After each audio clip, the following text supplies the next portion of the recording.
কঠিন সময় পার করছে বাংলাদেশ। একথা উল্লেখ করে অন্তর্বর্তী সরকারের প্রধান উপদেষ্টা ডক্টর মোহাম্মদ ইউনূস বলেছেন, আগের যে কোনো সময়ের চেয়ে এখন বেশি ঐক্যবদ্ধ থাকতে হবে।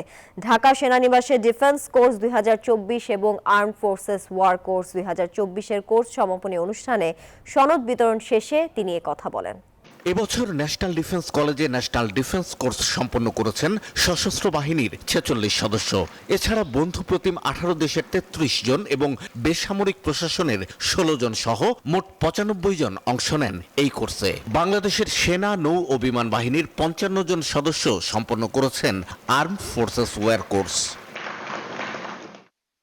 কোর্স সমাপনী অনুষ্ঠানে গ্র্যাজুয়েটদের হাতে সনদ তুলে দিয়ে অন্তর্বর্তী সরকারের প্রধান উপদেষ্টা ডক্টর মোহাম্মদ ইউনূস বলেন, শুধু জাতীয়ভাবেই নয়, শান্তিরক্ষা মিশন সহ বিভিন্ন কাজের মাধ্যমে double million offer Walton fridge কিনে পেতে পারেন 20 লক্ষ টাকা, রয়েছে কোটি কোটি টাকার নিশ্চিত উপহার। বাংলাদেশের সশস্ত্র বাহিনীর ভূমিকা আন্তর্জাতিকভাবেও স্বীকৃত। Globally, we are at a strategically critical times,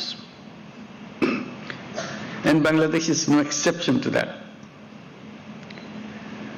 Ramifications of our actions will have far-reaching consequences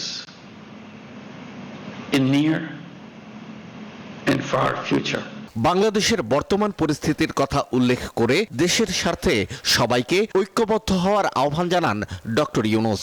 Complex national and international issues and understanding about them now is very much more clearer than before. We need to be together more than ever before. Global challenges do not belong to anyone alone, any one nation alone. They need multilateral efforts to overcome.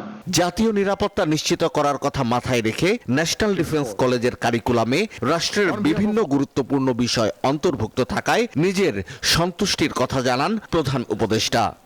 The need for a collaborative approach. Shah Ali Joy, news 24, Dhaka.